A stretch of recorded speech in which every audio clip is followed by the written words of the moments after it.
Selamat sejahtera. Kumpulan kami akan membentangkan kajian kes isu semasa yang bertajuk ekologi dan alam sekitar. Merujuk kepada pengenalan, ekologi adalah kajian tentang interaksi antara organisme hidup dan persekitarannya. Ini termasuk hubungan antara faktor hidup dan abiotik, seperti air, tanah, cuaca, dan iklim.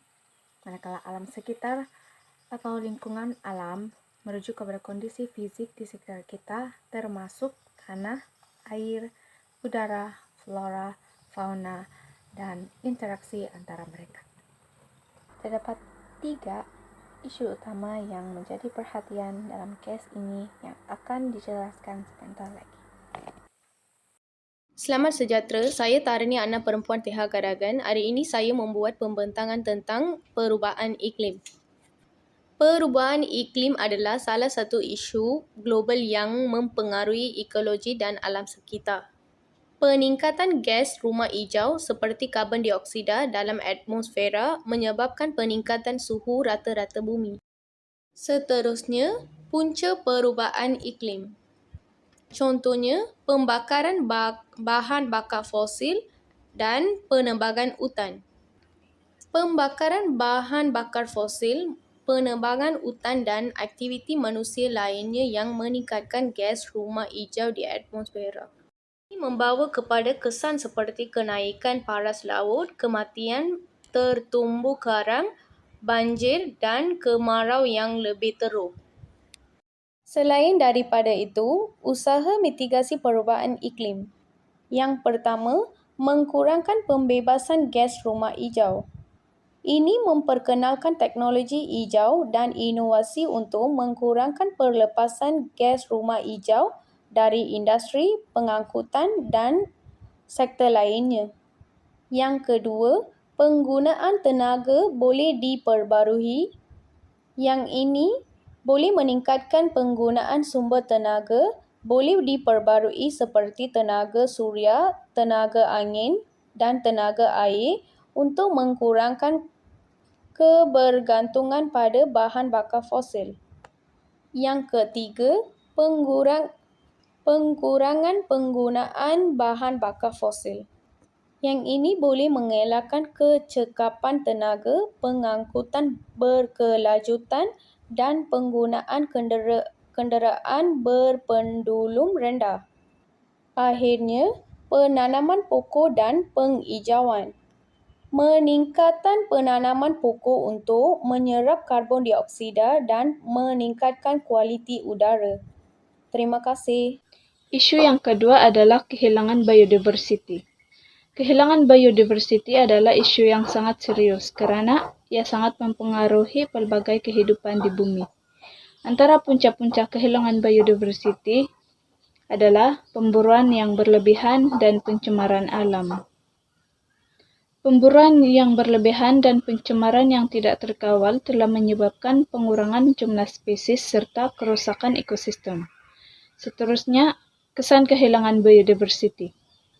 Kehilangan biodiversity boleh mengganggu keseimbangan ekologi dan memberi kesan negatif kepada manusia, termasuk ancaman kepada keselamatan makanan dan kesihatan manusia, juga akan menyebabkan kepupusan spesies serta ketidakseimbangan ekologi.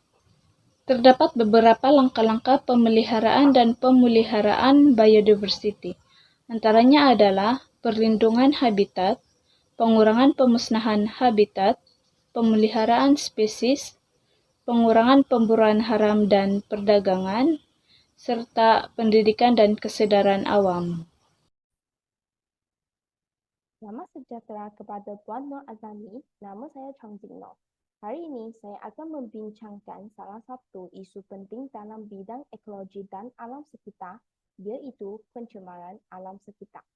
Pencemaran alam sekitar merujuk kepada pengenapan bahan kimia dan sisa buangan dalam udara, air dan tanah yang merosakkan alam sekitar dan kesihatan manusia. Terdapat beberapa jenis pencemaran yang perlu kita perhatikan, iaitu pencemaran udara, pencemaran air, pencemaran tanah dan akhir sekali pencemaran bumi. Punca-punca pencemaran alam sekitar adalah pembakaran fosil, pembuangan sisa industri, penggunaan bahan kimia berbahaya, dan amalan pertanian yang tidak mempan. Terakhir, marilah kita lihat langkah-langkah yang dapat kita ambil untuk mengurangi pencemaran alam sekitar dan meningkatkan kesedaran masyarakat.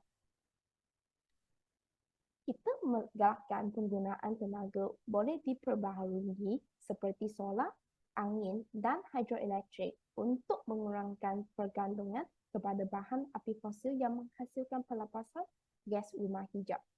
Selain itu, kita juga melaksanakan pengurangan penggunaan semula dan amalan kita semula sisa industri untuk mengurangkan pementapan sisa berbahaya ke dalam sumber air dan tanah. Selain itu, kita juga menggalakkan penggunaan bahan kimia yang rendah atau bebas daripada bahan toksik dan memastikan pematuhan kepada peraturan dan piawaian keselamatan dan penggunaannya.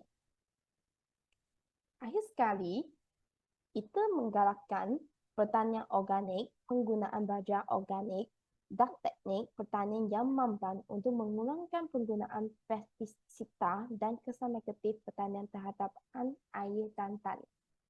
Dengan mengambil langkah-langkah ini, kita dapat mengurangi pencemaran alam sekitar dan menciptakan lingkungan yang bersih dan sehat. Kesimpulannya, isu ekologi dan alam sekitar memerlukan perhatian serius dan tindakan kolektif daripada semua pihak. Kita perlu menggalakkan kesadaran, pendidikan, dan tindakan untuk memelihara dan memakmurkan planet kita.